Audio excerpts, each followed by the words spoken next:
I want to welcome everybody, and I'm Suzanne Hurton-Roberts. I'm current president of WAPA still, strangely enough. That's another story. This is going to be a really interesting evening. We're going to be talking about career readiness for practice and also the supports for a practice career. And it's also going to be very interactive. So nobody gets to nap tonight. Everybody needs to join in and respond. And I think it'll be really interesting to hear what everybody has to say about everything. I want to welcome and introduce first Elizabeth Bridey and Ryle Nolan, who are going to be our first two speakers. And they're going to be talking about the Career Readiness Commission and discuss with you what you sent in response to their questions.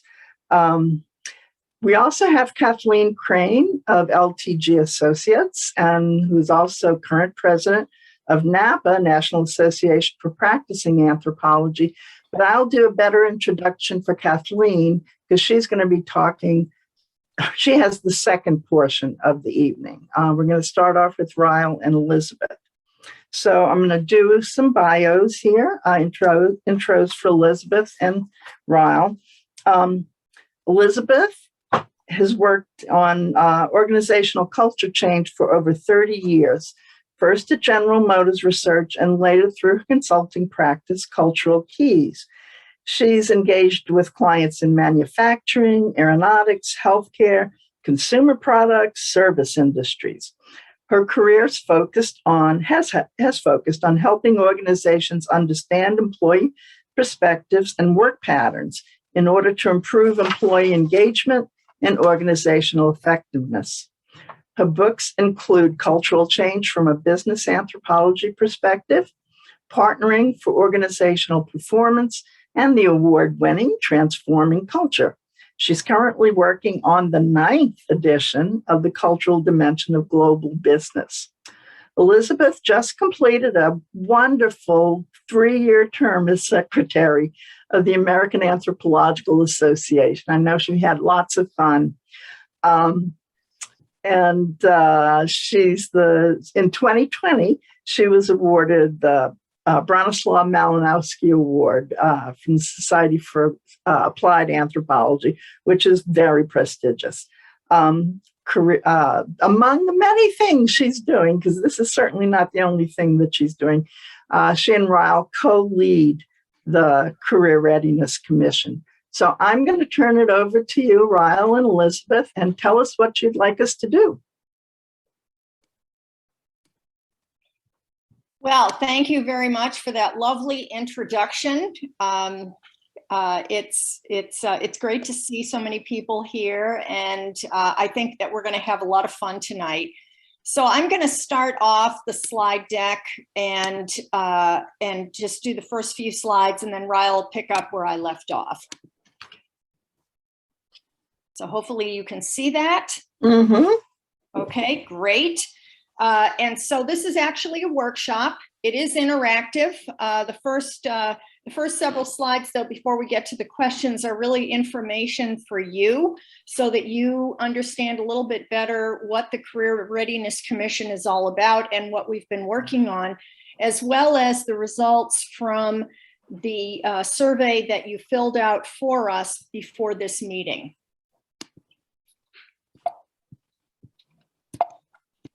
Oops. Just have to figure out how to move forward here.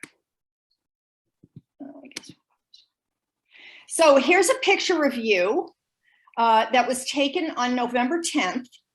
And at that time, we came before you just for a brief overview of what the Career Readiness Commission was about. So you can see who was there then. And tonight, here's a very brief outline of our plans for the first hour of this event. The first is that we're going to review very briefly the work of the commission. Second, we'll talk to you about the results that we compiled from the survey. And then finally, we'll get into the interactive portion, which includes some questions that we have, which we hope will foster some discussion. And here's the overview. For those of you who are new to what the Career Readiness Commission is, who are we? Well, we're a bunch of volunteers, and our goal is to improve the training of all levels of anthropology students so that they really are ready for whatever workplace that they choose to enter.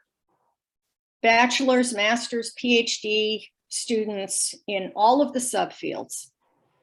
And at the moment, we have the support of more than 20 associations. So in other words, this effort is anthropology-wide. It is not, we are an independent group of people that are trying to make changes in the training of students.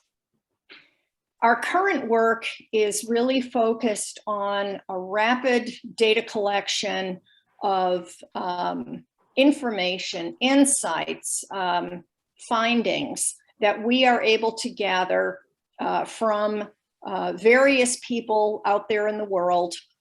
And we have 7 different working groups, which Ryle will tell you about in more detail, but each one is focused on something very specific. And our time frame for this commission was really 1 year. We started it last May with 2 people. Now we have more than 210 people that are working with us and interested in what we hope to do. So this first year is really a pilot. It's a focus on fundamentals of practice, and it is restricted to the US. After this May, we will move into a totally different phase. We're not sure what it will look like. We intend it to be global. We already have participation from people from a number of different countries on the Commission's membership list, but we also hope to consider some of the issues that they are facing. And so our deliverables are really focused on things that are hands-on, easy to use, easy to learn. They include things like listening to podcasts that we think would be useful if you're a student or an instructor, reading certain articles, looking at client proposals or client presentations, reading through bulleted lists of lessons from some of the rapid research that we're doing, practical advice. If you're a department, for example, if you're a teaching, if you're an instructor, a teaching faculty member, if your department has done nothing in terms of introducing practice, where do you start? If your department is among a few that have really moved in the direction of application and practice, what more could you do? So that's a general overview of who we are and where we're headed. And now Ryle's going to continue and tell you a little bit about each of the work groups. And Suzanne, I was just going to suggest that maybe you give a little bit of background on Ryle in terms of his bio. Didn't I do that? I didn't. Did I not give Ryle's bio? Oh my goodness, I thought it was quick. I'm so sorry, Ryle. Okay, here I go.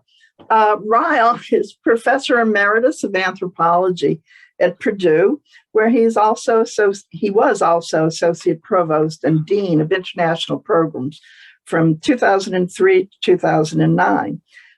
He's worked in North and West Africa, South Asia, Southwest Pacific until the mid-1980s as a development anthropologist.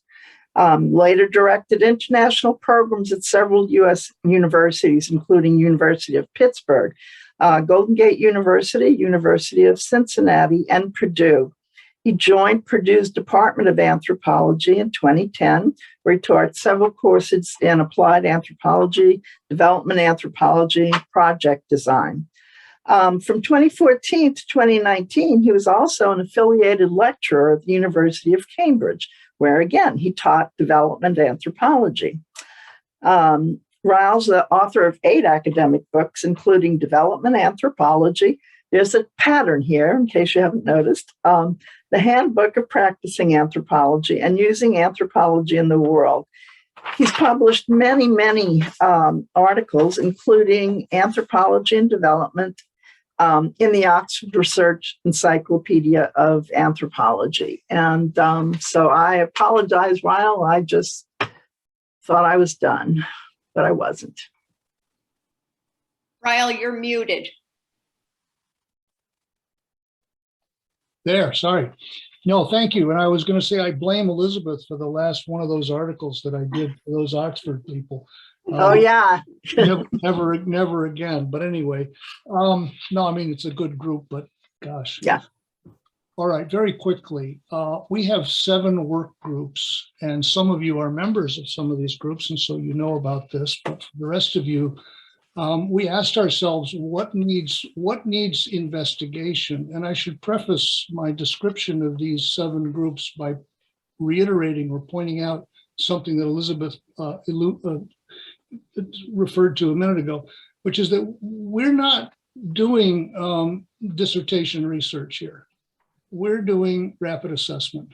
A lot of us are fond of saying that anthropology not only provides answers, but it also, and more importantly, in many cases, figures out what the most important questions are.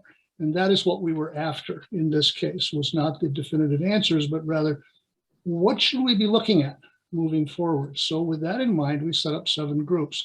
The first group, which is the one that I led, asked the question, what's missing in contemporary anthropological training? What's not there that should be there?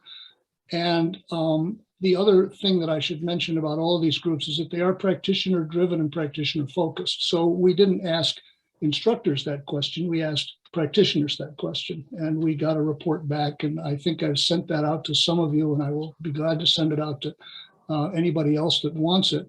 And we will be presenting these things at SFAA, by the way. So that was group 1, what's missing. Group 2, what do we already know? What sort of existing training materials are out there, and how are they organized? How would we parse them? How would we factor them? How would we put them into categories? Group 3 looks at what are the important sectoral differences from one sector to another in how people view anthropology, how they use it, what they expect of anthropologists. And the reason we thought that was important was because we think that needs to be part of student training. You need to be clued in as to what to expect if you go outside the wall. Group 4 looked at departmental efforts to put practice and application into the curriculum. And so they interviewed a bunch of departments and said, what have you tried? Has it worked? Did it not work? In each case, why is that? And what would you tell other people? We're just finishing up a report on that one. Group 6 looked at the different organizations that can support the training of practitioners or of anthropologists in general. And that would include anthropology clubs, but it would also include professional associations, not just anthropology ones, but also ones outside the discipline of anthropology, and also organizations that support it financially, for example, foundations, grant-giving bodies, and so forth. Group 6 looked at where do we think anthropology is going in the future? What's the future going to look like, and what do we want it to look like? And we focused on 2 things. One was, what's the composition of the practitioner group? What do they look like demographically? And secondly, what sort of challenges are they going to be asked to work on? And how can we best prepare them for that? And then finally, group 7 focused on something that came up in the work of group 1, which was that lots of our respondents said, we have trouble articulating the character, the nature, and the value of anthropology to other people. We need a lot more training in how to do that effectively. So group 7 is looking at that, articulating its value to employers, to co-workers, to the general public. So that is what we're up to right now. Let's look, okay, thank you, Elizabeth. this is something that you should probably take a look at some point. We have a website. Elizabeth worked with Matt on this for a long time, and I think it's a superb job. I think you'll be impressed with this. And a lot of the work that we're doing on these 7 groups is now starting to go up there, and more of it will be coming in the future. So take a look, anthrocareerready.net. It's a really, really nice thing. Okay, let's look at now what we asked. These were the questions that we asked you folks. The background for this was a conversation that Elizabeth had with some archaeologists who said to her, you know, some of the people that we get coming out of anthropology programs really are not ready to go right out of the box. They're not shovel ready, these folks. There are things that they really ought to know that they don't know. And we said, well, are you talking about specific archaeological techniques? They said, no, we're talking about general workplace skills. And so we thought about that for a little while, and we thought, well, let's ask people what they think. And so we asked you folks 2 questions. We said, what sort of self-management and functional skills would you expect somebody coming into your organization to have ready to go? We're not talking about technical skills here. We're talking about just things that would make them, you know, able to fit in and get to work. And secondly, once they're in the organization, what sort of skills would be most useful to them to work with others in your organization and in other organizations? And we asked you to just list things for us, and you did that very nicely. We got only 7 of you responded, but you responded with some good stuff. And I think, Elizabeth, you want to go ahead and go ahead and there you go. Right, so this was question 1. I'll do 1 and Elizabeth can do 2. These were the skills that they thought a new practitioner should have coming in. And so basically, you know, you can see this for yourself. It's pretty self-evident. Most of what you said to us involved various aspects of research. How to do searches, how to analyze things, how to interpret things, how to produce deliverables. And the second thing that you said was, we want them to be able to communicate effectively, both in written and oral form. And then other things included collaborating with other people, managing your time, getting projects done on time, exercising leadership when appropriate, understanding what we do around here, what we're like and how the business works, and then understanding how other businesses that we connect with, how they work as well. We think that these are pretty basic and essential things. We're going to ask you a few questions in just a few minutes and try and get you to tell us what you think about how we can better prepare students to look like this when they come in. But the proficiency in research, speaking and writing, and getting the work done, I guess is the way I would put it, knowing how to manage your time, your project, and other people within it. These are things that our colleagues were saying a lot of our folks just don't have those things when it comes to this. Elizabeth, you want to go to the second one? Yeah. You're mute, Elizabeth.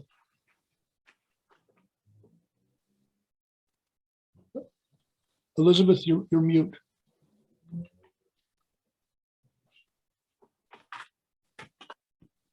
There you go. Sorry. Okay. So the second question had to do with the skills that people thought were important in working with others. And partly, I think the responses reflect the way the question was framed, because clearly we got a lot of responses related to collaboration. But interestingly, collaboration seems to be divided into a number of important categories. The most important of which, in terms of frequency, was that people who work, people who are working in organizations today essentially expect those newcomers to come in and know how to behave appropriately. They want them to know how to interact with people, to be able to talk just generally with people. And that's a skill that, you know, is sort of a life skill that you start learning as a child and develop over time. There were some other skills also related to collaboration. One was to pay attention to the other people that you're working with.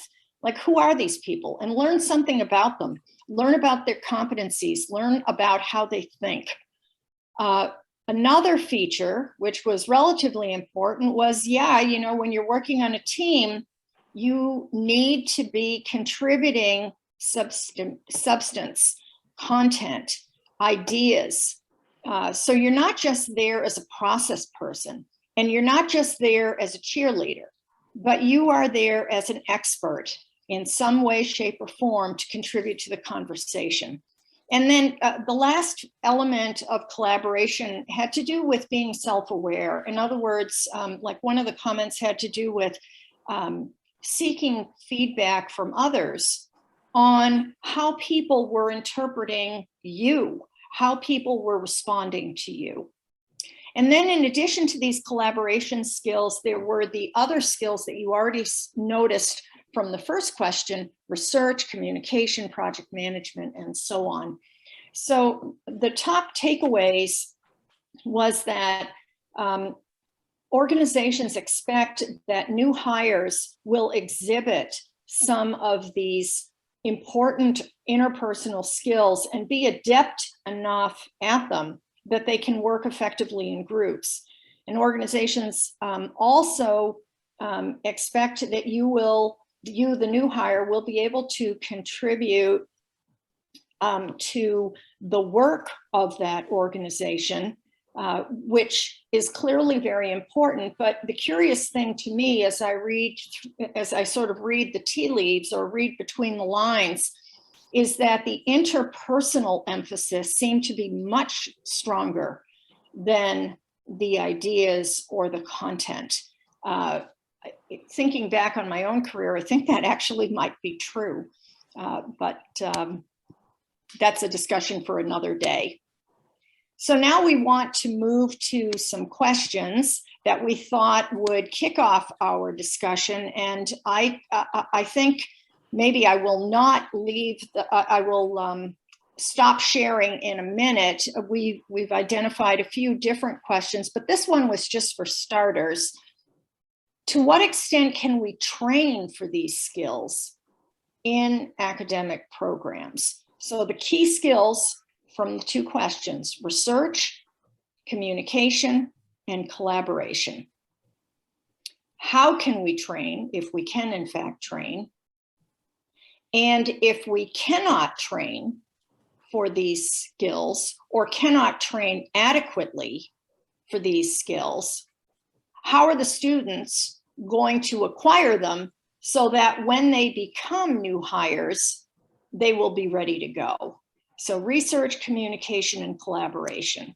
And now I'm just going to stop sharing and let's just open it up for discussion. So you can use your hand, your actual hand, or you can go to reactions at the bottom of the screen, and right under, if you click on reactions, you'll see a place that says raise hand. So however you want to do it.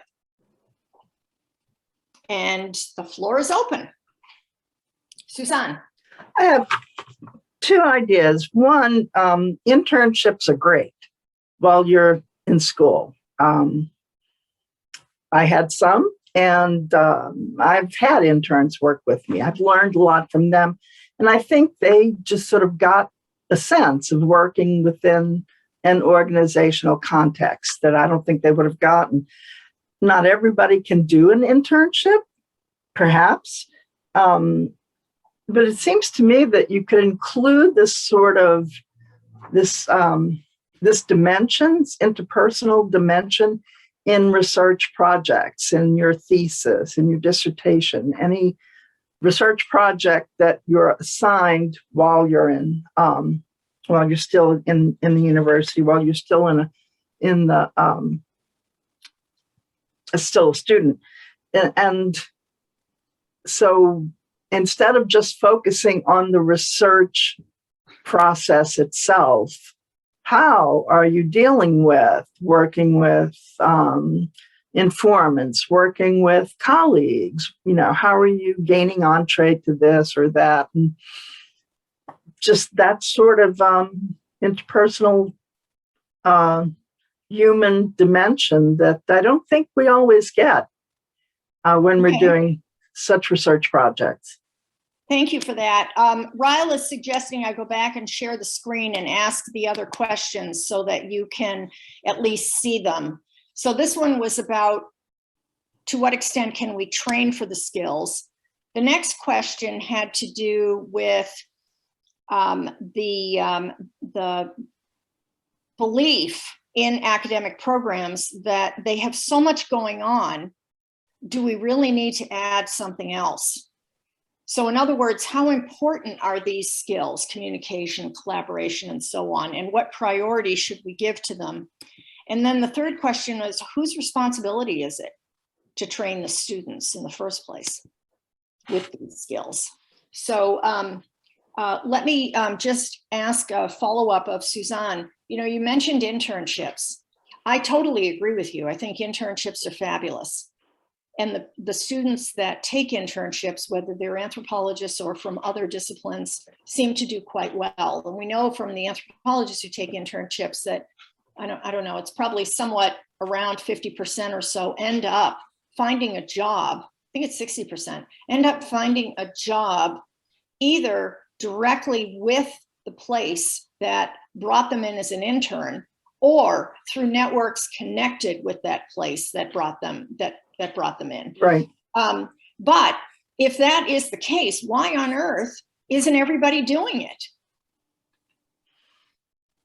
We're not connected, as far as I can tell, we're not connected to university internship programs. Typically on large campuses, at least, you've got this internship group or center, or sometimes it's associated with co-op programs or whatever. There are these entities that exist on certain college campuses. Anthropology is typically not connected to them. Bill. Go ahead, Bill, you got the floor. Sorry, I just wanted to talk about internship. But first of all, just want to say that it's great. I think the work that you all are doing here with the Career Readiness Commission is fantastic. Really, really exciting to see. So thank you for being here with WAPA.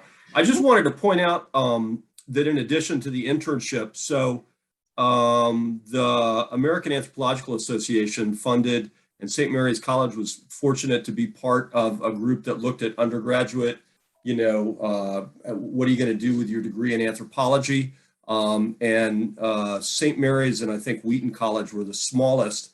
But it is true that career centers, I think in the past anyway, have perhaps not had the greatest relationship with anthropology. So whereas that might have been a weakness in the past, that's also an opportunity, in the future to do more. But one way I think to get to really make that connection and to also help the Career Development Center or whatever it's called, the name has changed now to the Center for Career and Professional Development at St. Mary's College, is to link them up with alumni from the department. I just really think it's important to stay in touch with alums because the alums have done it. They have the stories.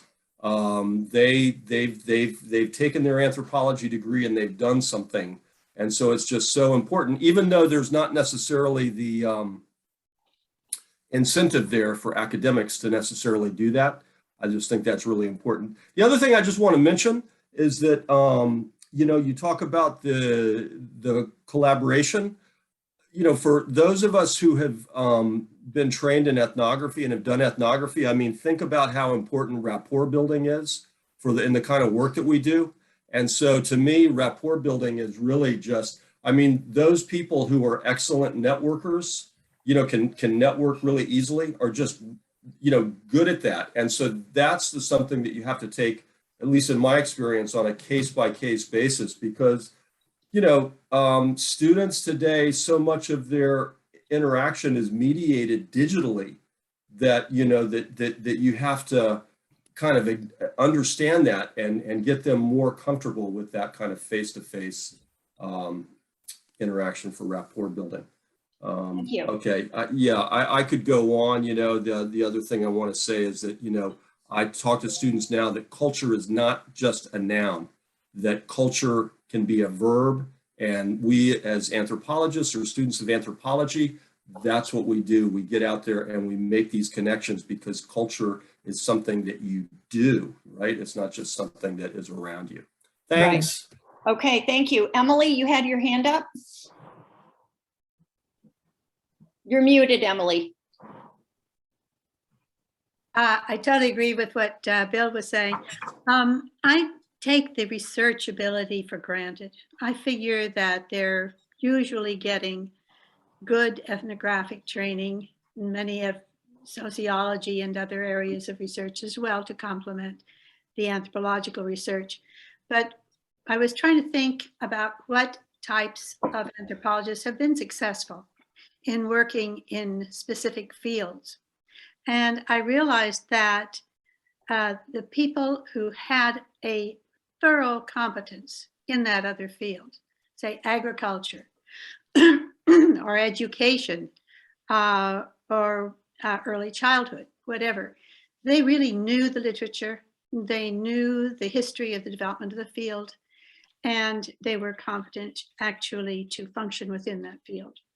The second thing was that they had attitudes that were positive toward contributing rather than just looking for what's wrong and what are the problems. The people who failed, going back to the first point, did not know the fields and prematurely leaked into conclusions and made statements that were wide of mark. They were speaking to people that were infinitely more prepared than they were. And the other area having to do with attitude, those were ones who put crepe hanging. They were putting negative comments on so many things rather than listening, rather than really using the skills that they should have had. You could say that was poor training. I think it's a question of the attitudes that they brought to their work. Part of it possibly from training and possibly from other experiences. And then you asked for ideas, what to be done. Mm-hmm. Emily, could I just ask on that one? Sure. I hear what you're saying about attitudes, and I think that that's right on point. But I'm wondering if there's a way to use people in the classroom, peers, as well as the professor, in such a way that you help to correct for those negative attitudes, where you help to correct for the constant drumbeat of critique and lack of attention to solutions. Anthropology is fabulous on critique. I mean, we've got critique going out the wazoo, but we're really short on solutions. And part of that has to do with the fact that some of us are afraid to stand up on our own 2 feet and say, you need to do this.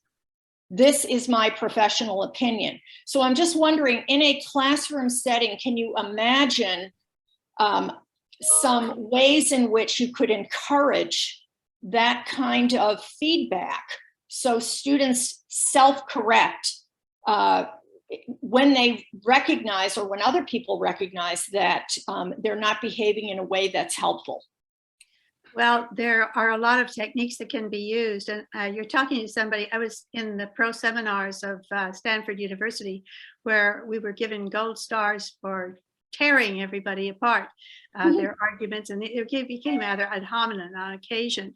A terrible way to approach working with others in teams or in other places. Infinitely better is to learn from, for example, some of the lessons from reflective supervision would be very useful for this. And I think that those would give a different mindset of looking for the positive, the strengths, the capacities that people in groups have, which we think anthropologists do, but do we really? And secondly, gives us the opportunity to then say, and what do you believe your areas of greatest concern are? What are the needs that you are looking at, etc. So that people then feel reinforced, feel that they are capable, that they are recognized for their abilities, and that the next step is now to consider what could be done to improve the situation, overcome the problem, build the policy, whatever it is. I was going to give a couple of other ideas. And I suggest that we begin to think in terms of anthropology plus. That training in anthropology plus a minor in another field. If people want to go into the public health arena, they go into public health. If they want to go into rural development or agriculture or climate change, that they do that. If they want to go into gender studies as well, that they work on gender issues. So there are just so many things that they could do, but they should come out of their training with at least one, if not two subfields, so that they can walk out and be knowledgeable and understand the work that they are being asked to be assessing or working within. And the second thing is that we provide, and I think you've heard this already, more mentorships and internships, but purposefully done with real goals and objectives, a process that's going to be done really well structured so that people feel that they are in a program that where people care, where there is accountability, where there's opportunity for growth and development, and that it will be recognized. So Thank you. not just, come easy going, but a really well done plan. I worry so much about some of the internships that I've seen, where basically they put people to making photocopies or whatever, just absolutely not productive work at all. Right. There would need to be some serious planning between the student, the professor, and the intern supervisor. But Emily, please let me move on because a couple of other hands are up, Matt and then Nicole. Hi, just wanted to echo what Suzanne mentioned about internships. I think obviously that's very important. I think incorporating project-based learning or problem-based learning within a university curriculum would also be very useful, particularly when those projects are in groups. And if there are different roles within a group, cycle those roles so everybody gets a chance to have a different portion of it. I think that would be very useful. Thank you. Nicole? Hi, everybody. I'm actually going to say just basically what Matt had to say. I'm an early childhood professional. I have 22 years in the field, and I'm getting ready to go to grad school for applied anthropology. And I guess what has helped me be so successful is all of my experience. Like, be successful in school has been my experience working in an organization, taking on leadership roles and all of that. I didn't learn those skills in school, but I'm able to apply them to my academic career very effectively. Having the early childhood background, I agree 100%. Project-based learning is the way to go. When I'm teaching social emotional skills to 3, 4, and 5-year-olds, which we're all just giant versions of, project-based learning is how we approach that. And having supervised a team of 30 early childhood staff over the last few years, I can tell you as far as like whose responsibility it is to take on this, I would have appreciated responsibility been put back on the individual. My staff would come into that field, into that position and be like, oh, this is my supervisor. They're going to handle everything for me. They're going to tell me what to do, and I think that if the field can articulate what's expected out of an individual, you set that bar for what they should be doing on their own and navigating, and then creating, opportunities and holding space for them to experience that. But that responsibility needs to be put on the individual, because they're going to be the ones that bring themselves through their career. We can't handhold them. Thank you. Right. I understand what you're saying, Nicole, and partly what you're saying reflects some of the other comments. But what Ryle and I were hoping to get at more was what can happen in the classroom, what can happen in the program that will help these students. Sure, they can do an internship. Sure, they can do service learning. Sure, they can have these experiences studying abroad or whatever. And all of that will shape who they end up becoming. But what can happen in the classroom that is not happening now that will move us closer to getting these students ready to start their practice careers? And I just want to say, I think project-based learning is not an internship. It is not work abroad. It is something happening in the classroom where you're Correct. with the group, and then it lasts over a period of months, perhaps. Yes. Yeah, I hear that. Yep. Anybody have any other thoughts on classroom? Zahira? So I can only speak from the perspective of a student, because I am a student, currently a PhD. And I think what could help is to have a clear understanding of those other skills that are not necessarily related to anthropology, like those interpersonal skills, at the beginning of our academic journey, so that knowing that we can actually be responsible for our own learning, or even choose, if we know that to be a certain type of anthropologist or to work in a certain field within anthropology, we need certain skills that we just don't have. We can actually, decide whether to go into a different field, or maybe find ways to actually acquire those skills. But I think it will be important to know from the beginning, because I feel like sometimes when you choose your major or your master's, or when you choose what you want to do, sometimes students don't have enough information about what that's going to be like once they have a job, what kind of jobs are available within the field. And so just being clear about what it means and what you need other than your formal education, I think that will be useful.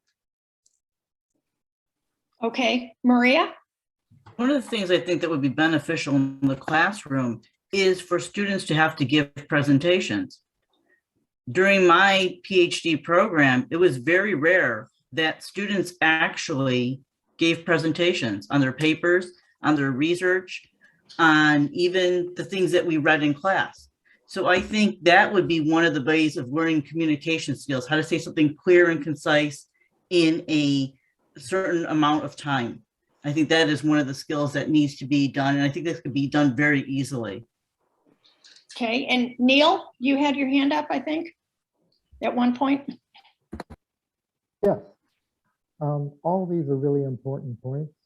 Can you talk up, Neil? Yeah, hang on a second. All of these are really important points, and I appreciate what people are saying. But part of the problem is training anthropologists to be anthropologists first. If departments can't do that, then there's something wrong with the entire system. Our entire premise for existence goes out the window. And I think it's critical that the fields be well represented and well taught. That's number one. When you start looking forward, it's not so much what departments could or shouldn't do, it's that departments and faculty are selected for certain skill sets. Those skill sets are not currently meshing well with the real world.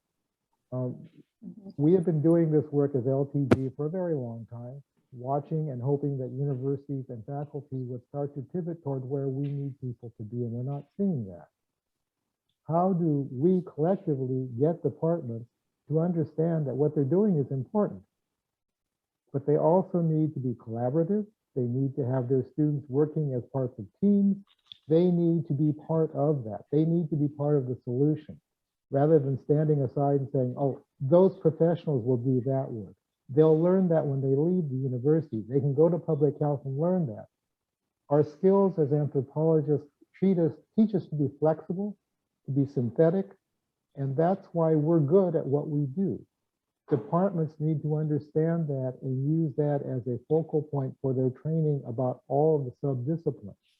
Not to stand back and say, this is what archaeology does, this is what linguistics does. It's how you use those in the real world that become a benefit to employers and to organizations. I sort of feel what you're saying, Neil, and correct me if I'm wrong, is that whoever is doing the teaching needs to be very explicit. This is what we are learning. This is why we are learning it. This is how it will help you in whatever job you end up in. Is that a fair statement on my part? Yes, and it's trying to get faculty to understand it doesn't detract from their work. It enhances their students' skill sets when they leave. So faculty has to learn how to do their job differently. They can't do what they've been doing because we're seeing that it's not changing the way students are coming out of universities. Well, that's a big question, Neil. We'd have to take another several nights to discuss that. Ryle, what do you want to say? Well, I was just going to comment. I mean, I was just going to jump in after Neil. I mean, he's right, and I feel the same way. I've been pushing on this for 30 years, and we've moved it 18 inches. There are lots of reasons why that is. I'm not naive. I understand how universities work, and I understand how organizations change, but it's not changing. And so one of the things that the commission, I think, is going to wind up with is a set of probably the kinds of insights that all of you would say, oh yeah, we already knew that. Yes, but we're going to collect them together. And then I think the issue for all of us, and all of us, is going to be, and what do we do with this? Who do we go and talk to? Now that we know where the bodies are buried, who do we tell? And that was the title of a paper I delivered some years ago, by the way. I just pulled that up. But anyway, the point being that it is really important to figure out how to move the dinosaur or the glacier another few feet down the slope. Because if we don't do that, somebody else will, and they will then get the jobs. I mean, we can probably comfort ourselves by saying, well, there will always be a few tenure track jobs for those of us that are true scholars. Great. But we're not talking about those people. We're talking about people that have been doing the work that people like Kathleen and Neil have been doing for years, helping the world become a better place. If we're serious about that, we have to think hard about what parts of our training are helping us with that and what parts of it are not helping, and how do we change that? So yes, I just wanted to say, absolutely, I agree with you completely. But it is something, in other words, that the commission, I think I'm speaking really for Elizabeth as well as myself. We had this in our mind all along, that once we got through this initial fact-finding phase, we needed to then have a conversation with all of you about, okay, where do we go with this from here? And we're not quite at that point yet, but I think that's coming. In the next 6 months, we're going to be reaching out to all of you and saying, okay, what do we do with some of this stuff?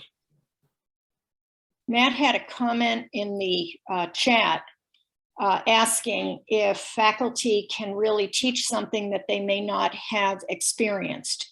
And my response, Matt, would be that faculty know how to connect, because they have to connect with people through field work, they have to connect with people through the university and so on. And so a simple way for faculty to help without knowing the specifics is to make connections in the local community or regional or global community. It doesn't matter with whom, and get their students introduced into those networks. That will be a huge help. And that does not require technical expertise. I'm responding to, go ahead, Suzanne. I just want to say that I think so many departments, I won't say all, but are still training people to be scholars. They're training you for scholarship, but not for a profession. When you think of, medicine, nursing, social work, engineering, you're taught how to be a nurse, doctor, social worker from the beginning.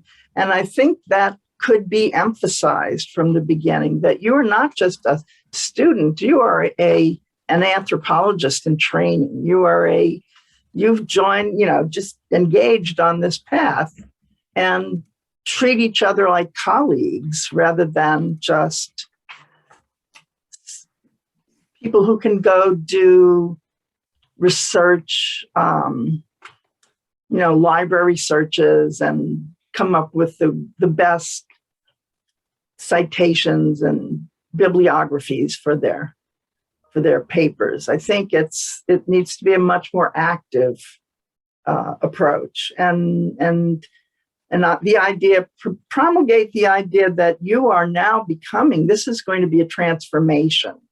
It's not just learning an academic skill, an academic discipline. You're learning, you're going to be transforming as a human into a professional. Right. Emily, did you have your hand up again, or is it still left up? No. 2 points very quickly. I think professors should learn to model the behaviors that their students are going to need to be able to do. And secondly, I think that it would be entirely possible to achieve many of their goals of training in anthropology, of the professors in anthropology, through doing it through teamwork approaches, which would get people into circumstances where they have to learn some of the skills that they may not have learned before about the interpersonal skills. There's just 2 simple things: model behaviors and teamwork approaches. Agree. I wonder if we have time to tackle the communication issue, because this one bothers me a lot.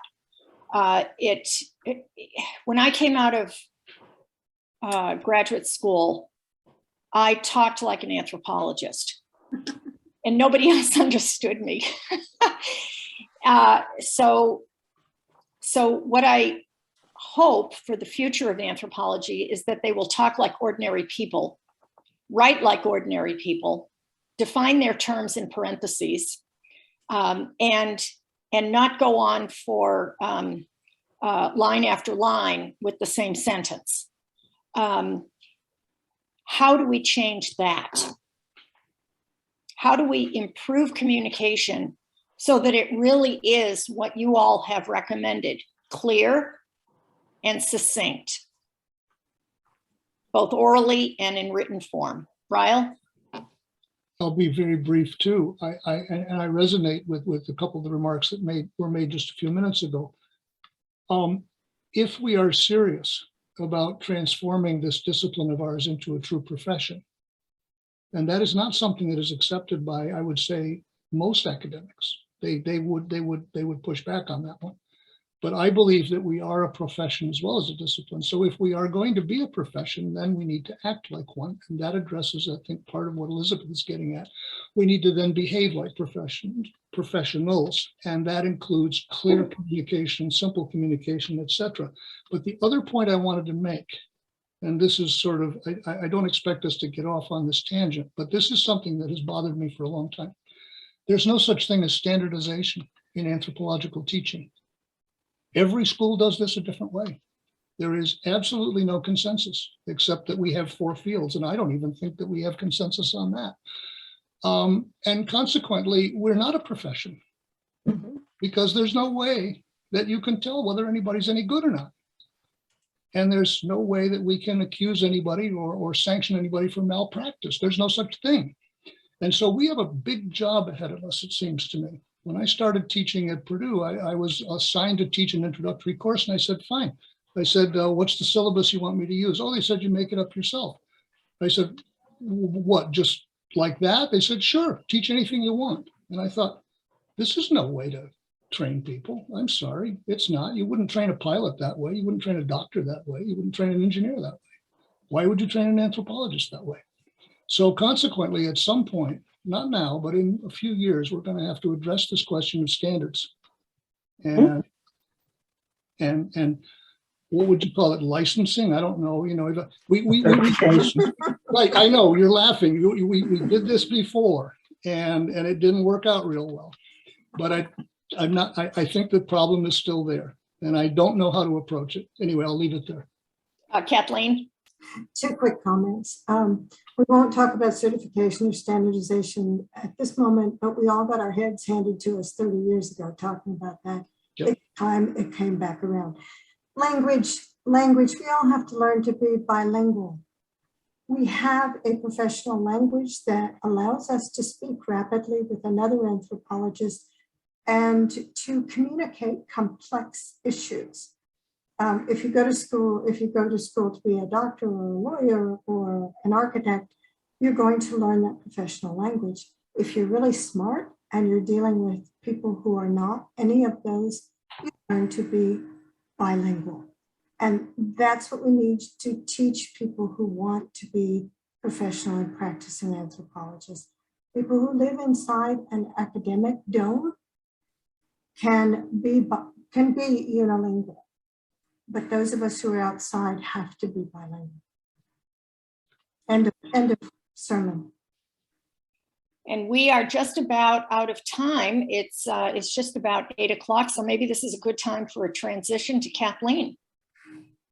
Any other final thoughts that anybody wants to make?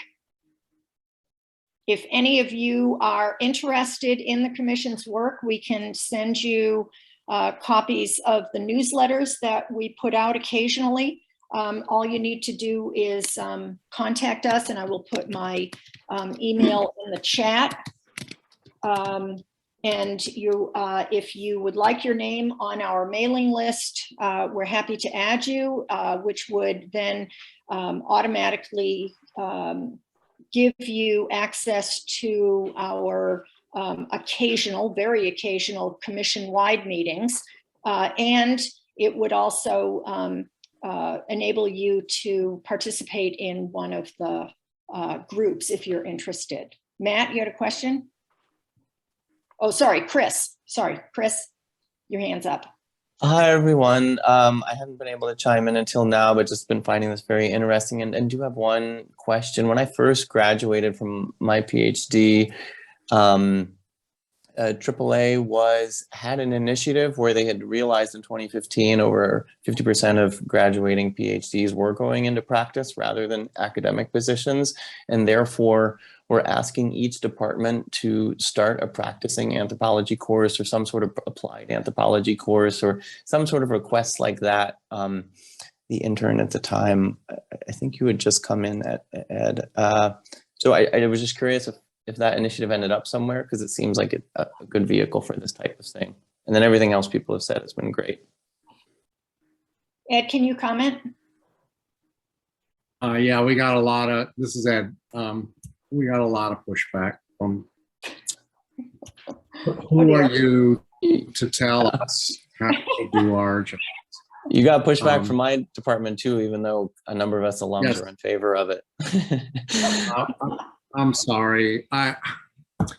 We're just either so far ahead of our time or something, but we're going to keep working at it and are listening carefully to all these great ideas and trying to attack this set of really important issues obliquely, because clearly the direct head-on approach hasn't worked.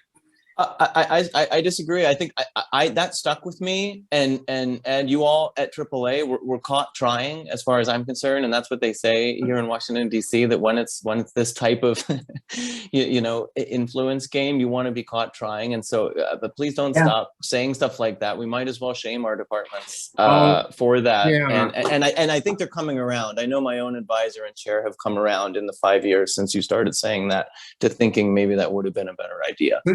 So if I could just interrupt for a second, Kathleen, I'm really way more interested in hearing what you have to say than myself, but I will say this. We published in the American Anthropologist a couple of years ago a really interesting article about the training programs that are providing the professoriate. There are 120 PhD granting institutions in the United States, anthropology PhDs. And of all of the tenure track jobs, in anthropology departments in this country in 649 degree granting programs, 50% of those jobs are occupied by graduates of one of 12 programs. So one of the things that I think is really important to take away from that is that there are 12 programs that say our job is to pump out the next cohorts of professoriates, but the other 108 programs are doing all sorts of really cool things. And so I think that there is cause for cautious optimism there, and we will continue to push away at that. But there are, a dozen programs that are just lost causes out there. I'm sorry. We love you, Ed. Love it. Okay, I want to introduce Kathleen Crane. She's managing partner and senior social scientist with LTG Associates, renowned applied anthropology consulting firm, where she works in designing and leading assessment, monitoring, and evaluation projects domestically and internationally. She designs and manages project work and leads development for the company. An important area of specialization has been in working with donor and policy-making organizations and connecting their interests to those of the populations to be served. Currently, Kathleen is president of NAPA, National Association for Practicing Anthropologists. And she also is a multi-decade WAPista, WAPA member, and obviously she must have joined WAPA when she was in kindergarten. LTG Associates, I want to add, has been recognized 6 times in WAPA's Praxis Awards over the years. So, wow, they do good work, and can't wait to hear from Kathleen, because I know she knows what she's talking about. Thank you, Suzanne. Sure. If we're either famous or infamous, it's hard to tell some days. Renowned. Infamous. Thank you all. I'm really pleased to be here tonight representing the National Association. This is like the NFL, the National Association. Yes. For the practice of anthropology. It's like coming from the University of Ohio. We come onto the field loud and proud.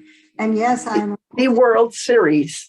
I am a multi-decade WAPista, loud and proud, and now a member from the West Coast, the left coast.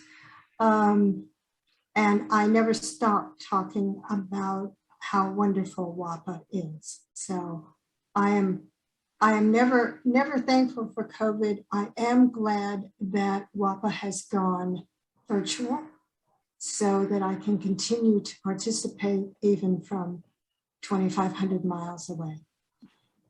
So tonight, what I want to do is take a few minutes and talk about NAPA. And then I have a request of you. So I'm going to bring up my slides and I'm going to make Microsoft go away. Damn, pushy people. Who else wants to get rid of Microsoft? Not literally. So I'm going to bring up my slides now that it will let me bring them up. So NAPA is the National Association for Practice of Anthropology, founded in 1983 by a group of professional practicing and applied anthropologists. So as we talk about it, PPA anthropologists. Can everybody see my screen? No. All right, we're going to fix that. Better? Okay. Much better.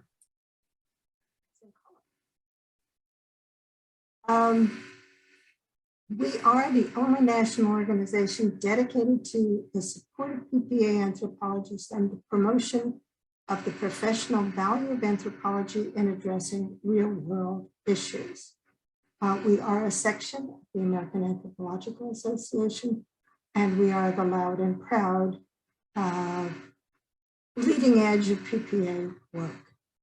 We have a brand new mission statement, and I'm going to talk a little bit about how NAPA has changed over the last about 16 months.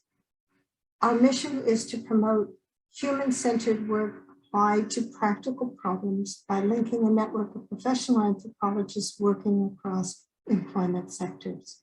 We support all anthropologists in bringing real solutions to communities, organizations, and policymakers by offering advocacy, information, networks, mentoring, and continuing education. So that's our new mission, relatively new mission statement. So we set about to reimagine NAPA. NAPA had been a fairly quiet part of, and I'm sure AAA doesn't hear us that way, but we have been a relatively quiet part of the organization. There are 42 sections, and we are the PPA section. Some of us were noisier than others, but 18 months ago, we set about to reimagine NAPA. We undertook an ambitious process. In 6 months, we have developed a set of goals, objectives, and designed a new organizational structure, and we're living into that now. That's really fast for anybody who does organizational development. That's kind of light speed. Our vision is that we serve PPA anthropologists by providing an organizational home, support for professional growth and development, and enhancing the understanding and valuing the world for the work and value of anthropology. We cut ourselves a really easy job to do for the next few years. We created goals that are now driving our vision of what we're doing.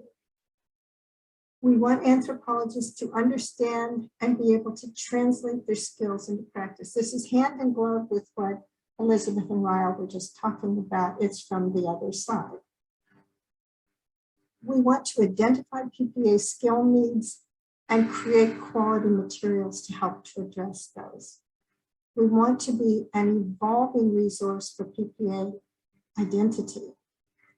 And we want NAPA to act as a voice for PPA anthropologists where it's needed in disciplinary organizations, again, being loud and proud.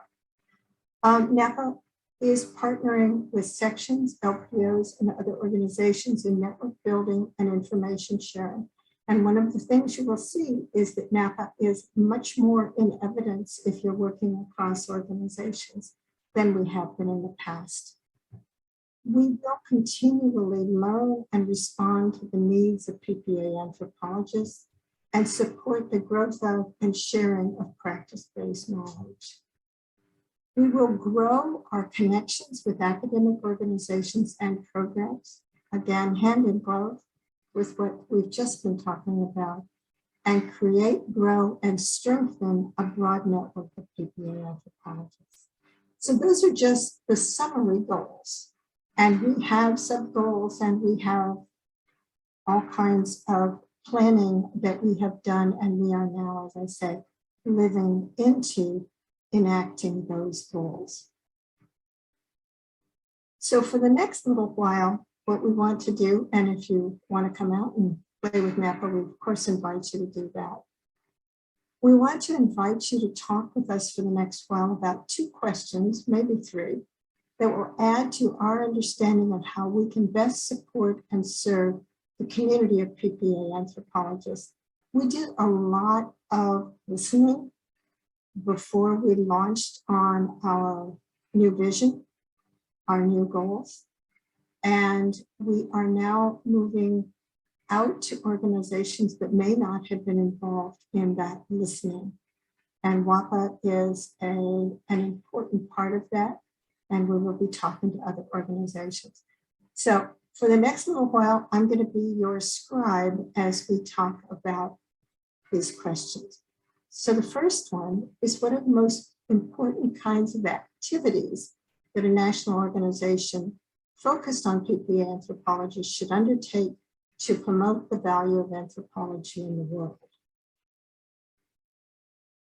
The second is, what do you see as the most important services and benefits that a national organization focused on PPA anthropologists should provide?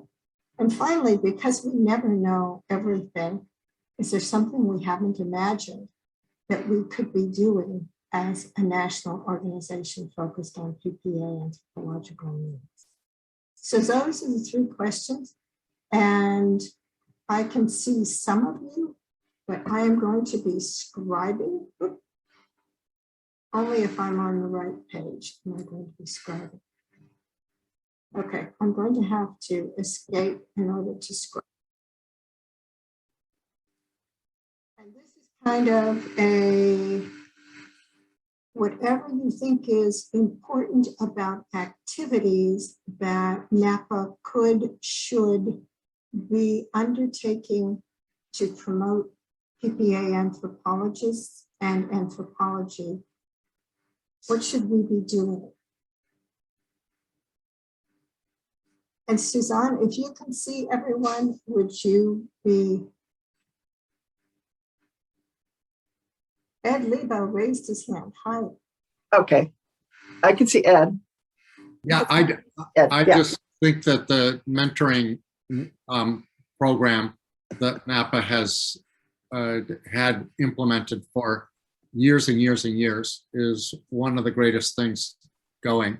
The opportunity for earlier career folks to be connected up with somebody who can help them to frame career planning choices is just enormously valuable, and I love to see that continue.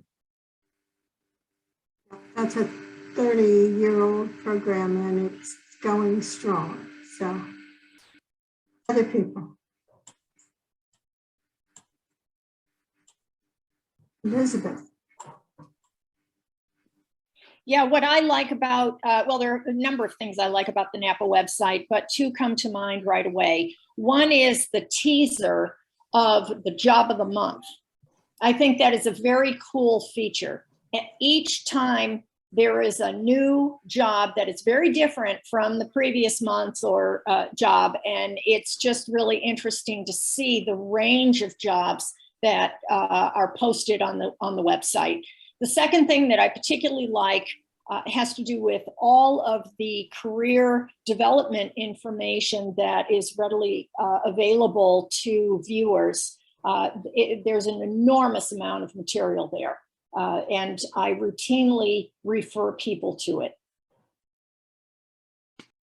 Thank you. What could we do that's new that we haven't done if you already know NAPA? And for those who don't already know NAPA, what would make it valuable to you in terms of activities? And we're going to go on to benefits in a few minutes.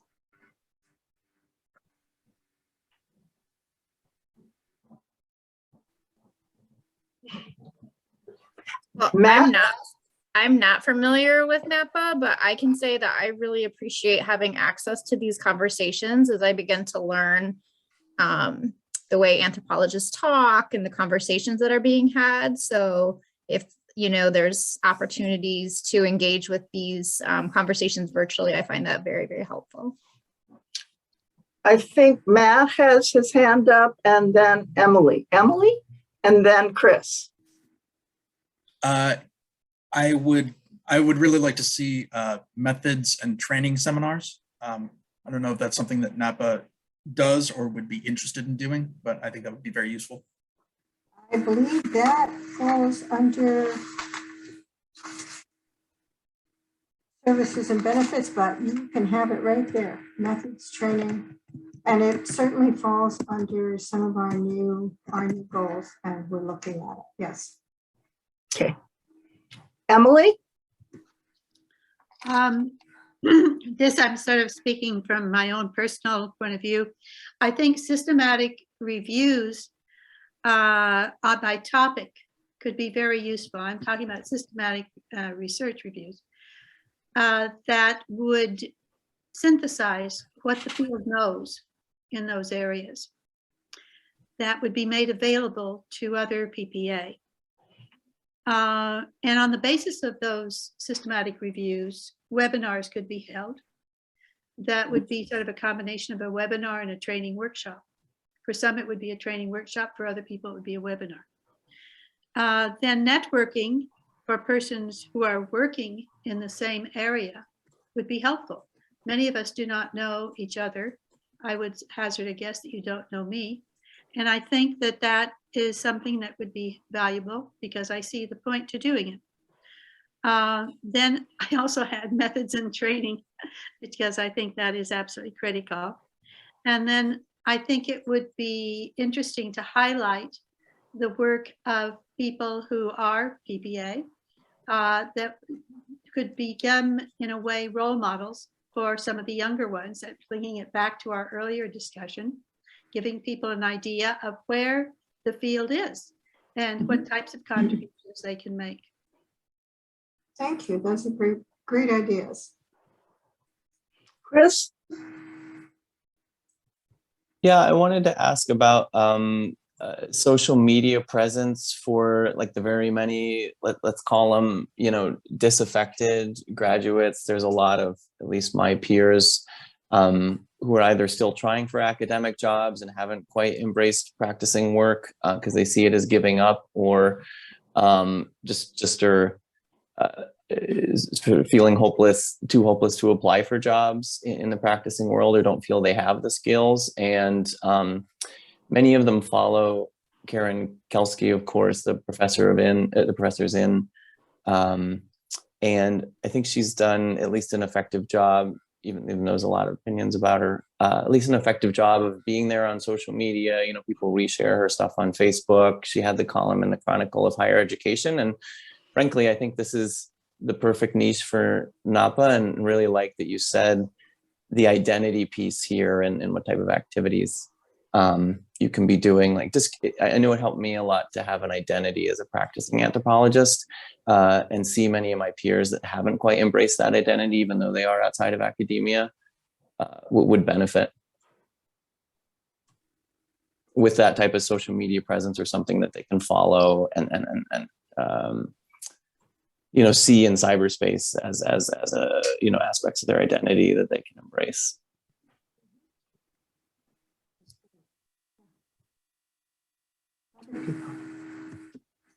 What kinds of activities would a national PPA serving organization undertake that would be valuable to you, or if you're teaching to your students?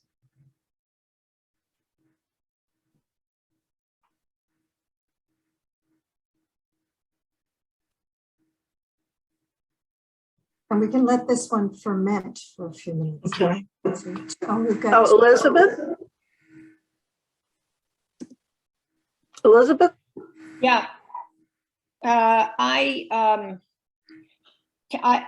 was trying to help NAPA for a while earlier this summer and had to beg off. But the group that I was working with was at least contemplating coming up with maybe 4 events a year in the form of webinars or networking meetups, sort of a mixture. And I still think that would be really interesting and really valuable, because you inevitably meet new people, you inevitably learn new things. It wouldn't have to happen just but once a quarter, and that's not too often. And I just think there would be a fairly broad appeal for that. But we could test that with this group.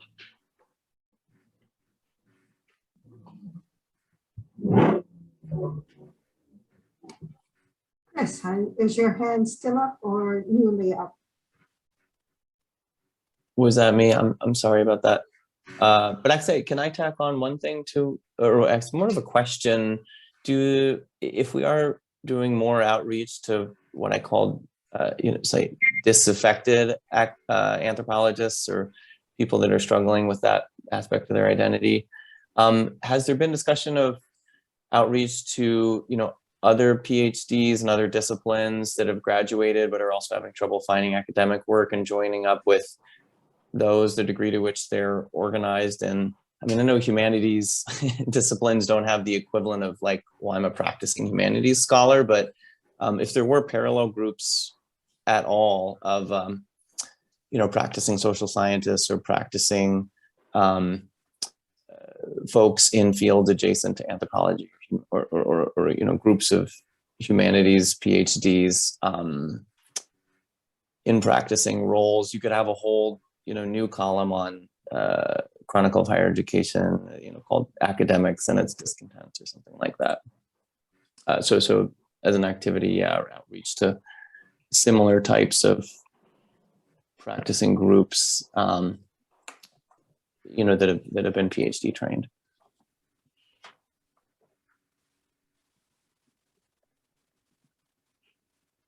Okay, Emily, is your hand up?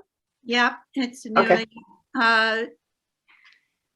Early in the pandemic, we saw in our institute that there was going to be a massive loss of programs for children.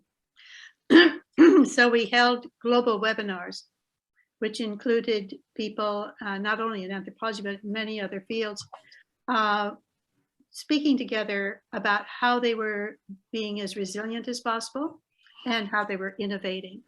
These were very successful, and they led to leadership on the part of professionals in other countries. There is a growing literature right now on neocolonialism, of how developed world specialists have pushed around professionals who come from South America, Africa, Asia, wherever.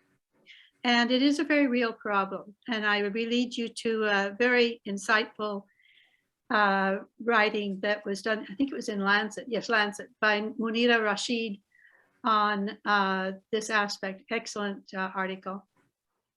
And you will recognize some of the points that she makes. I think we need to reach out beyond our borders. We need to work collaboratively and collegially with people, anthropologists and others in other countries. I think it's absolutely essential.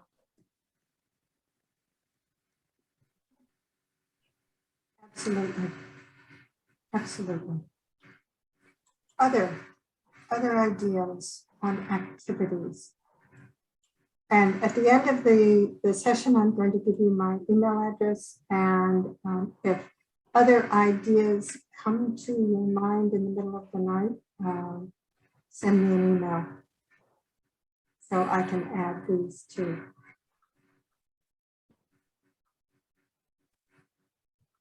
And I think there are some ideas in the chat. Maybe not. Okay. I'm going to go on to question 2. If you have ideas on question 1, we'll come back, okay? So, a companion question, but different. Services and benefits. Professional organizations often have services and benefits that you accrue through your association with them. What could a professional, a PPA organization offer services and benefits that would be valuable? We've already talked about methods training. That's a pretty important service, I'd say. What else? Ryle. Sorry. Yes. So the first thing that comes to my mind is a directory. There's no such thing. We don't have a directory of practitioners.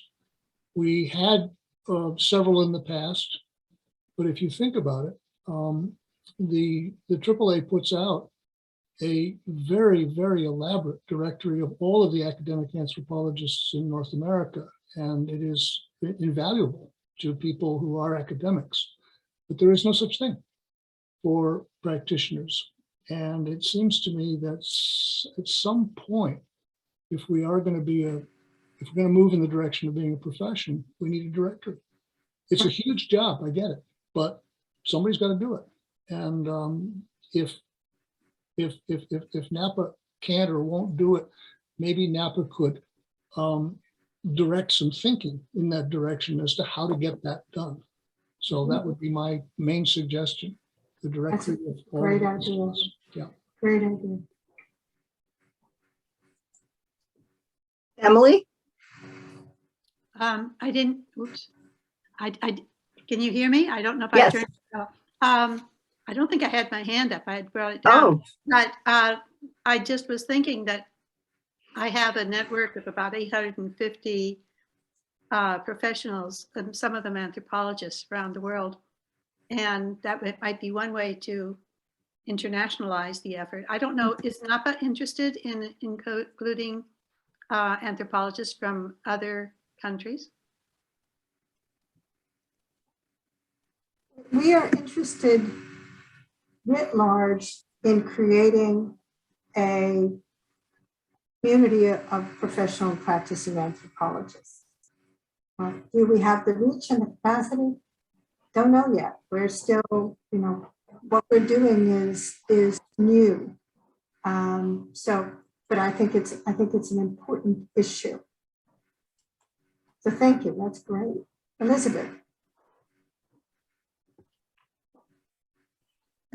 You're muted. Yep.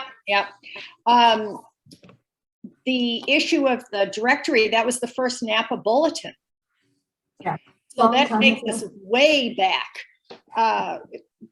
But the other thing I was thinking of is you always get into issues of organizational boundaries here, and it's hard to manage across them.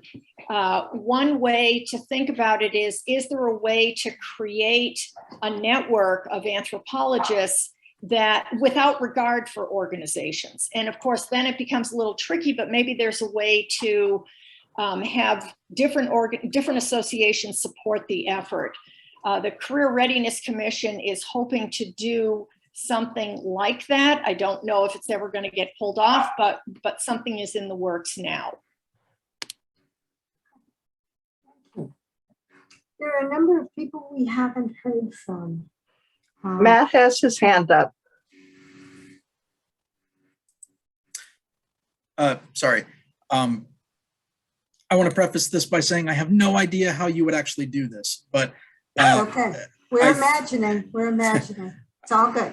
I think it would be great if somehow you could figure out a way that NAPA, one of the issues that I had getting into an actual professional position was a lack of experience, a lack of any practical experience because I didn't get it in school. If NAPA had some way to allow junior anthropologists to participate in evaluations or participate in some kind of, project-based learning and actually earn some of that practical experience that they can apply towards a job later, I think that would be very useful. But again, I have no idea how you would actually facilitate something like that. This is okay. This is, this is blue sky. Don't worry about the practicality. Thank you. Thank you. What about some of the folks who've been sitting quietly, fermenting good ideas, I expect? We want to hear from you. I want to hear from you. It's not the Imperial Week. I want to hear from you. I already talked, but I want to say one other thing. Just a couple of weeks ago, I was contacted by a guy who just finished up at Penn, and he had the same issue that the person that was just speaking mentioned, no practical experience. So he figured out a way to get some experience, but it was difficult. It shouldn't be that difficult.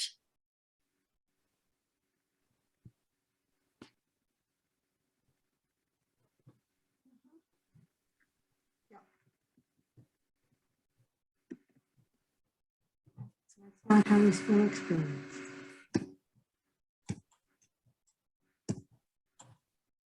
ideas. So- I just have, I don't know, this isn't fully thought out at all. We're talking about internships. What about apprenticeships? Can we somehow develop, like a guild, apprenticeships in practice for newly launched anthropologists? We do it for plumbers. I'm not sure how it would happen again, but this is pie in the sky. And I think, yeah, and Nicole has just said a career pathway. Maybe we could envision, that's one of the things that NAPA could work on, could conceptualize what a career pathway, I don't want to say a standardized career pathway because I don't want to go there, but some plausible career pathways that we could think through. Ryle. So I want to extend that idea a little bit and actually relate it to my other professional life, which is as an international education administrator. International education is done in different ways at different schools, just the way anthropology is. We have national organizations which, among other things, have worked to develop coherent standards for the kind of things that we do. Now, I'm not talking about the the certification issue. I think we will get into that eventually, but that's not what this is right now. But it is a set of what you might call best practices for programs. And I could give you examples from study abroad, for example. There is a forum on study abroad that I belong to, which has set out a list of things that could be incorporated into a study abroad program to make it good. And they're not telling people they have to do this, but they're saying, if you're interested in doing this, here's what it looks like. And I would think that would be enormously helpful both to students and also to instructors.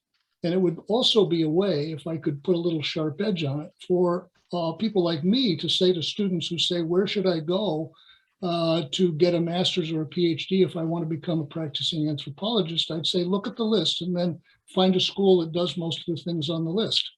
And that would be of enormous value to students, because right now they don't have clear ideas about where to go for training.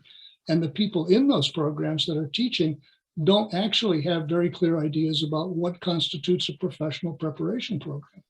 And NAPA could do that without getting into the political issues of, we're trying to standardize things, we're trying to bring people up to a uniform standard. I think that's, that has its own dangers.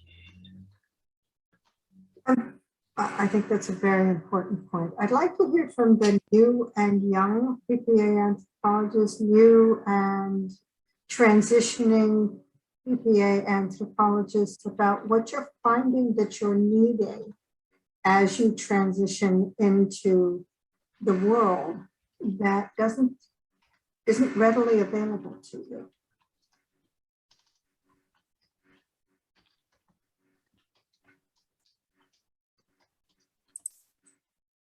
Recognition of what anthropology is by stakeholders.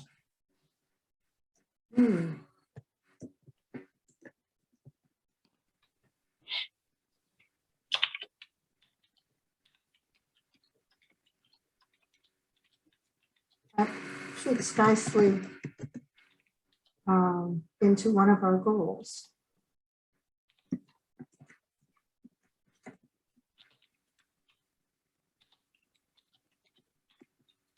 What else? Chris, you've got your hand up? Yeah, I can say something on this. I mean, I've been in for 6 years, so I don't know if that counts as new. The number one question I get asked, and a big question I had myself, is translation. So we talk about a lot of things in the discipline of anthropology that involve the same skills in industry or the practicing world, but use different terms. And talking about translation as a service, I found is a very familiar way to discuss with at least the new anthropologists that I've mentored, how the working world really is different. And many times we're already, and instills confidence, because many times they already have the skills, but need different words to describe them. So I think NAPA can play a really important role in that translation, whether it's online resources for, you know, you learn this in grad school, but here's what they call it in public health, and here's what they call it in business, even though that's something completely different.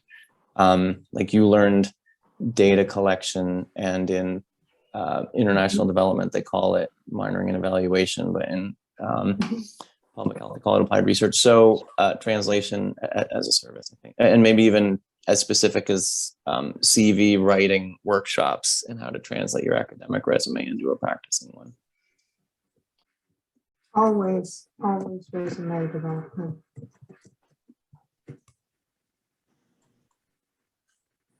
Hello, can you hear me? Yes. Kathleen? Hi, Meta. Yes, I can hear you. Hi. Since you were calling on those who had not spoken, I had one brief thought here as a possible activity or something to think about, and that is that from recent experience, I have found that the AAA has a network of fantastic students that have applied for internships with the AAA, and not because they weren't deserving, but there were too many students interested in internships, and there were a limited number of internships available at the AAA. But how could these students be afforded an opportunity to participate in an internship? Might one idea be that anthropological organizations, whether they be small or not so small, might consider taking on an intern from time to time, and the AAA could partner with them and give access to their network, and you get some really, really fantastic student candidates, just superb, that you couldn't, they're all over the country and they'll work virtually. So you couldn't really get these interns any other way but by collaborating and cooperating with each other, and then it might give students a way to augment their training that they would not have otherwise.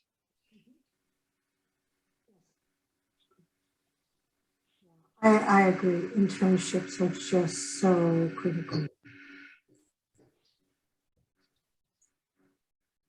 Good suggestion. These are all good suggestions, and not things that come easily when you're in the middle of planning. So thank you. Other things, other ideas. And if you're in the chat, I have not been able to scroll through the chat. I've been responding. So if you put something in the chat, please feel free to speak up. Okay, can you hear me? My name is Lori Swady. Hi, Lori. Sure, I can hear you. Hi, I just put something in the chat. I'm retired now, so I think this is still in effect, but I'm not sure. But anyway, the federal government offers a lot of opportunities, at least in the past, for people to come in and do summer internships, or else possibly do pre-dissertation research or dissertation research. And they also opportunities for established professionals to work on a project specific with the Census Bureau that may or may not involve students. So the program that I'm thinking about specifically is run through the National Science Foundation. I put the information in the chat. But the NSF has a joint agreement with the Census Bureau and with the National Science Foundation and with, the Bureau of Labor Statistics. And people can submit proposals that will be evaluated. And the time period is right now to submit these, if this is still in effect. Again, remember, I'm retired. They're due, I think, sometime in February, but proposals can be submitted. And then there's an opportunity, if you're selected, to do those. Sometimes they're in the Census Bureau, sometimes remotely. And I have known several people who have done this, and some of them have gotten jobs. And it may not be specifically anthropology the way you might think about it, but you would get experience on a team project. You would start to learn about large organizations and how to collaborate. And you would develop some of the skills that your experts here have been talking about, Elizabeth and Ryle and Kathleen. This is a way to get your foot in the door. And especially what I'm thinking is, if they still have the program where established anthropologists, or not necessarily anthropologists, but established scholars at universities can set up research programs that fit into those agencies' initiatives and objectives and future questions, you can set up a training program for your students. So then you learn collaboration with your professor who is running the project and working with a federal agency, and you learn all of these skills that have been mentioned during this discussion. That's great. Thank you. So that is one that I personally know about because of the work, because of my career in the Census Bureau. But I imagine that there are probably others, in the medical anthropology field with CDC. I'm just guessing here. But, especially for those of us who are in the DC area, this is a good option. But I do know that in the past, there have been these collaborative agreements with professionals at universities around the country. So it doesn't necessarily mean you have to be there. You have to be physically located in DC. The summer internships are paid. They don't earn a lot of money, but they are paid. They're not voluntary. And so I'm suggesting this is a potential. I have to tell you, at one point we had 6 anthropologists in the Census Bureau. We had a heyday in the division where I was. And now that I've retired, I think there are only 1 or 2 left. And the area where I work specifically is multidisciplinary social scientists. It's the Center for Behavioral Science Methods. And that is the place where anthropologists should apply if they're interested. For example, right now, I just saw a message that they are starting to run a project to do interviews with people who live in complex households to try to figure out what's the problem with counting them. And that's an area where I did a lot of research, and I'm gratified to see they're still doing it. But that's specifically where anthropologists could make a difference.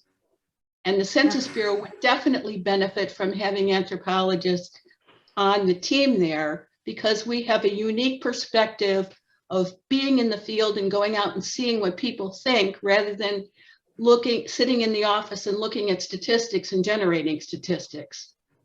So this is a place I spent my entire career and found it very rewarding, and I think others could too. And it might provide, even if you don't think about this as a career, this is a place where there might be opportunities to get that basic ground level experience as a graduate student, or as a new dissertation candidate, or a new PhD candidate. There are postdocs too, for a year or so. And personally, I know of 2 people who went on from postdocs in a social science field in my area who got permanent jobs and who are still there. That's great. Thank you, Molly. That's really useful. Sure. Ryle. So just one thing to sort of build on some of that. It seems to me that we've touched on a couple of things about the faculty not necessarily knowing a lot about how practice works, about uncertainty at all levels about what various sectors of practice might require, where they're going, how they're developing, and so forth. So it seems to me that a service that you could provide to your members would be some training in professional preparation.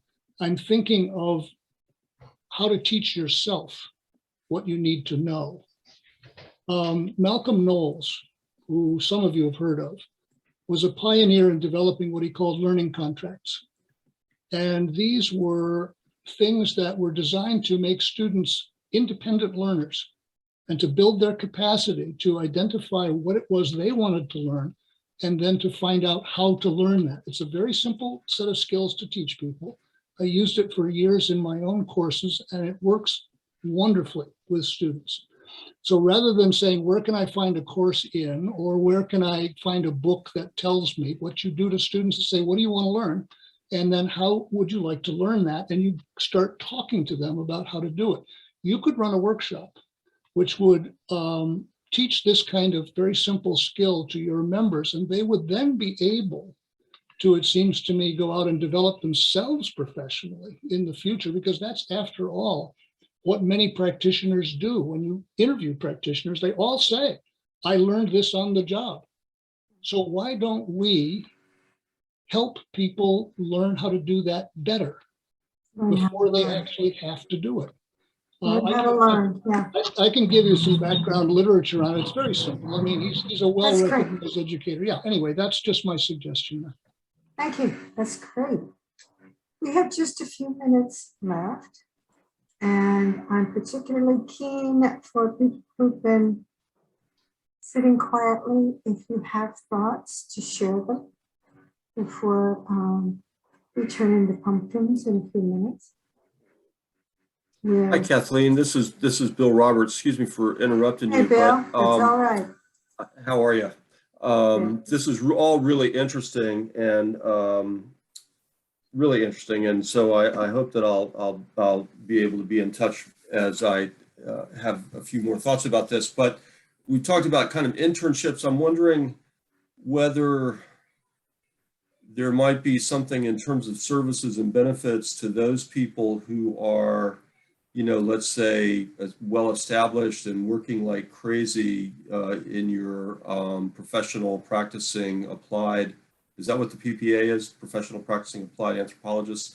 But where they might could use some help, and you might be able to provide very busy individuals an opportunity with links to perhaps programs where they might be able to find students that they could bring on very quickly, you know, kind of turn it around instead of creating the internship.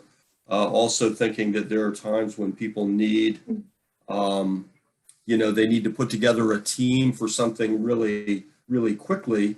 And you could say, hey, you could check here, here, and there. Of course, people already have their own networks. I guess I'm thinking along the lines of how archaeology field schools work these days, that a lot of archaeologists get a lot of free labor from students who go out and do, and I'm not suggesting that this should be free labor by any stretch of the imagination, but a lot of archaeologists, a lot of students that are interested in archaeology do field schools and pay to go and earn credit in field schools rather than archaeologists having to pay for people to come in and do the labor for that. So it's a nice trade-off. With regard to the you know, students being paid, I know at least, and I wouldn't think that St. Mary's College, you know, which is primarily an undergraduate institution, is unique in this sense, but if internships are unpaid, St. Mary's is starting to find ways to be able to pay students because they know how important that internship experience can be, both for the, you know, working in a real work setting, but also for the, you know, the people you meet and the networking that goes on. So, so I don't know whether that might also work out. A lot of good ideas discussed. Thank you. Thank you. Maria. I'd just like to say that I'd like to agree very much with Bill. I could use that almost immediately. Sometimes we need specialized capacity that requires qualitative research work. And not everyone is skilled in that, as you know. I'd also like to suggest to you higher education partnerships and interinstitutional partnerships. These have been studied. We know how they work and how they can be successful. They are funded by USAID, by various foundations, Ford, Rockefeller, others. So I think you could consider that approach, which again would be great because you would be linking US resources with universities and institutions in other countries. And I just wanted to mention, and I thought Laurie's comments were just superb, AAAS fellows are a great resource too, and they include anthropologists. So that would be a great opportunity to look into as well. Maria. I was thinking about resumes and how resumes are different for different types of jobs. If you're looking for a job with the government, they want a certain format. A job in academia is a certain format. And Elizabeth Bridey has been helping me reformulate my resume for actually a business job that looks at outcomes instead of just skill sets. So either a workshop or maybe examples of this for people like me who are on the job market and, you know, don't know that resume. That's the first thing they look at. Yep, you got 30 seconds with most employers, and you better use them well. So yes, absolutely. Thank you. Okay, we are down to a couple of minutes. Any burning questions or comments? A platform for anthropological big work? Yes. And yeah, Elizabeth says AAA did a resume workshop, NAPA's done resume workshops. It doesn't stick because the audience continues to change, and how we create some sort of sustainable resource that allows people to come back, I think is important. Okay. Okay, before we end, I want to thank everybody for all your conversations, all your discussions. And thanks, Ryle, thanks, Elizabeth, thanks, Kathleen, and thanks to Martha Hare, our program chair, who put this together, who managed getting it all together and making it work, as well as Matt Stouffer, the man behind the thing that says WAPA. Thank you, Matt. Yeah. So this is great. And I think you have ways to get in touch with Kathleen and Ryle and Elizabeth with more ideas. Yes? Well, thank you all for a great evening. This was wonderful. Thank you all so much. Thank you. It was a blast. Thanks. Lovely. Bye, everybody. Stay safe out there. Bye-bye. Okay. Bye. Bye.